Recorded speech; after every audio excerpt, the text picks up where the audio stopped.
Urdu point T V کے معزز ناظرین السلام علیکم۔ سلطان محمد فاتح کی اپنے بیٹے کے نام وصیت یہ انہوں نے اس وقت لکھوائی جب وہ بستر مرگ پر تھے۔ اسے ان کی منہاج حیات، اخلاق و کردار اور نظریات کی بالکل سچی تعبیر کہا جا سکتا ہے۔ اس کے بعد آنے والے ان کے جانشین ہمیشہ اس کی پیروی کی تمنا کرتے رہے۔ سلطان محمد فاتح کے الفاظ کچھ یوں ہیں: گو میں اب دنیا سے جا رہا ہوں، لیکن اس کا مجھے کوئی افسوس نہیں، کیونکہ میں تم جیسا جانشین چھوڑ کر جا رہا ہوں۔ بیٹا عادل، نیک اور رحم دل بن جانا، بغیر کسی فرق کے رعایا پہ اپنی حامیت پھیلا دیں، دین اسلام کی ترویج کے لیے سرگرم عمل ہو جائیں اور زمین پر بادشاہی کرنے والوں پر یہ چیز فرض ہے کہ وہ دین امور کی انجام دہی کو ہر چیز پر مقدم رکھیں۔ ایسے لوگوں کی خدمت حاصل نہ کریں جو دینی امور میں دلچسپی نہیں لیتے، گناہوں سے اجتناب نہیں کرتے اور فحاشی میں لگے رہتے ہیں۔ فساد انگیز نئے کام سے الگ رہ اور ان لوگوں سے دور رہ جو تجھے اس کام میں ابھاریں۔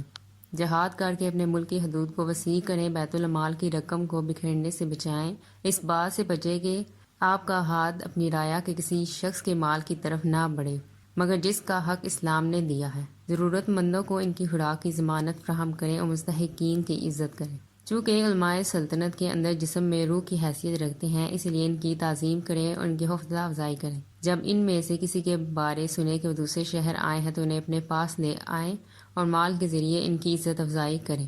اہل شریعت کو اپنے دروازے سے دور کرنے سے بچیں، ایسے کام سے اجتناب کریں جس سے شرعی احکام کی مخالفت لازم آتی ہو۔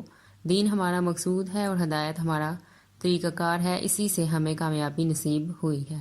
مجھ سے نصیحت حاصل کریں، میں اس ملک میں آیا تو ایک چونٹی کی مانی تھا۔ اللہ تعالیٰ نے مجھے یہ بڑی بڑی نعمتیں عطا کی، میرے مسلک پر کار بندے ہوں، میری پیروی کر اس دین کی عزت افزائی کے لیے کام کرو، مسلمانوں کی عزت و توقیر کے لیے کوشاں ہیں، ملکی خزانے کو عیش و عشرت اور لہو و لعب میں نہ اڑائیں، ضرورت سے زیادہ خرچ نہ کریں، کیونکہ یہی چیزیں ملکی دولت کی بربادی کا سب سے بڑا سبب بنتی ہیں۔ محمد فاتح بھی انہی اصولوں پر عمل کرتے ہوئے نصرانی رعایا کے ساتھ حسن سلوک سے پیش آئے۔ جب وہ فتح کی حیثیت سے قسطنطنیہ میں داخل ہوئے تو اسلامی نظریہ جنگ پر عمل پیرا ہوئے۔ جنگ جس روح سے نہ کسی کی عزت اور حرمت کو مجروح کی جاتی اور نہ کسی بچے بوڑھے کو قتل کیا جاتا، نہ کھیتوں اور باغوں کو جلایا جاتا، نہ کسی جانور کو مارا جاتا، نہ کسی انسان کے اعضاء کو کاٹے جاتے، اور سوائے ان لوگوں کے جو مسلمانوں کے سامنے ہتھیار اٹھاتے ہیں کسی کو کوئی بھی نقصان نہیں پہنچایا جاتا۔ عدل اور رحم دلی ہی کی بدولت عثمانیوں کو یورپ میں غلبہ اقتدار حاصل ہوا۔ اسلامی عدل اور رحم دلی کی وجہ سے یہ اقوام فحاشت اور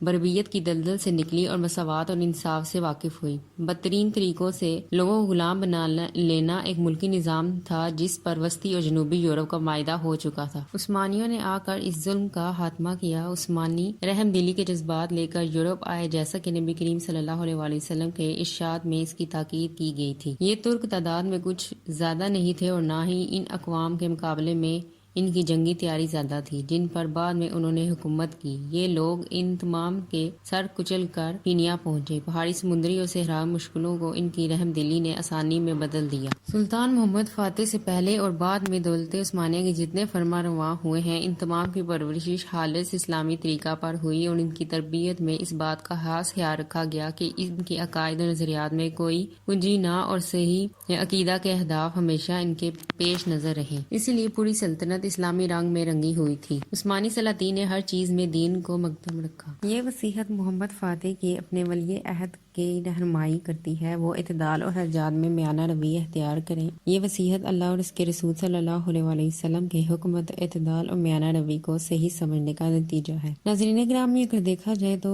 عثمان غازی کی اپنے بیٹے اورحان غازی کے نام وصیت اور محمد فاتح کی اپنے بیٹے کے نام وصیت ملتی جلتی ہے۔ عثمان غازی نے بھی اپنے بیٹے اورحان غازی کو جہاد فی سبیل اللہ کی ترغیب دی تھی اور لوگوں میں میانہ روی اختیار کرنے کا حکم دیا تھا۔ سلطان محمد فاتح ربیع الاول بمطابق 1481 عیسوی کو قسطنطنیہ فتح کرنے کے بعد ایشیا کوچک کی طرف روانہ ہوئے، جہاں اسکندر میں ایک بہت بڑا لشکر مکمل طور پر جنگ کے لیے تیار ہو چکا تھا۔ سلطان ابھی استنبول سے نکلے نہیں تھے کہ ان کی صحت خراب ہو گئی، لیکن شوق شہادت کی بدولت انہوں نے اس کی کچھ پرواہ نہ کی اور سفر پر آمادہ ہو گئے۔ خود ہی اپنے لشکر کی قیادت کی اور پورے حوصلے سے کام لیا۔ ان کا یہ معمول تھا کہ بیماری کی حالت میں بیمار کا ایک اراض میں گھس جاتے اور لڑائی کی سختیوں میں بیماری سے شفا حاصل کر لیتے، لیکن اس بار مرض بڑھ گیا۔ طبیبوں کو بلایا لیکن فیصلہ ہو چکا تھا، علاج معالجے سے کچھ فائدہ نہ ہوا۔ سلطان محمد فاتح اپنے لشکر جرہ کے درمیان بروز جمعرات 4 ربیع الاول بمطابق 3 مئی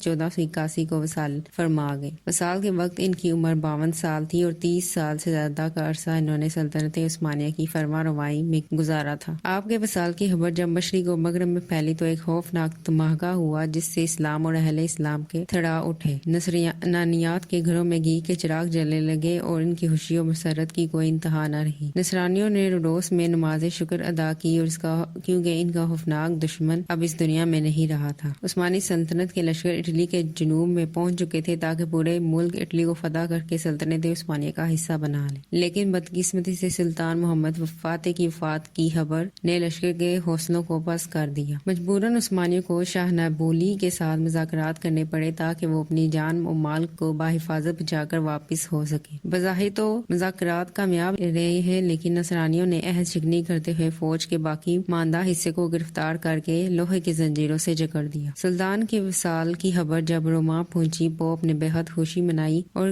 انہوں نے کلیساؤں کو کھولا اور نماز شکر ادا کی اور قرآن۔ کوئی نہیں جانتا کہ سلطان محمد اپنے لشکر کی قیادت کرتے کس طرف جانے کا ارادہ رکھتے تھے۔ اس سلسلے میں لوگوں کی رائے مختلف تھی۔ کیا وہ روڈوس کا ارادہ رکھتے تھے تاکہ اس کا جزیرہ کو فتح کریں اور سلطان کے قائد مسیح پاشا کے ہاتھوں فتح نہیں ہوا تھا، یا جنوبی اٹلی جانا چاہتے تھے تاکہ مسلم لشکر کی فتوحات کے سلسلے کو آگے بڑھایا جا سکے؟ یہ ایک راز ہے جو سلطان کے سینے میں مدفن ہو کر رہ گیا، کوئی شخص اس سے آج تک آگاہ نہیں ہو سکا۔ سلطان محمد فاتح کی عادت تھی کہ وہ اپنی منزل مقصود سے کسی کو آگاہ نہیں کرتے تھے۔ ایک مرتبہ سلطان سے قاضی نے پوچھا کہ آپ اپنے لشکر کو لے کر کس سمت کا رخ کر رہے ہیں، تو سلطان نے جواب دیا، اگر میری داڑھی کے کسی بال کو بھی یہ معلوم ہو جائے کہ میں کس سمت بڑھنے لگا ہوں تو میں اسے اکھاڑ کر آگ میں ڈال دوں۔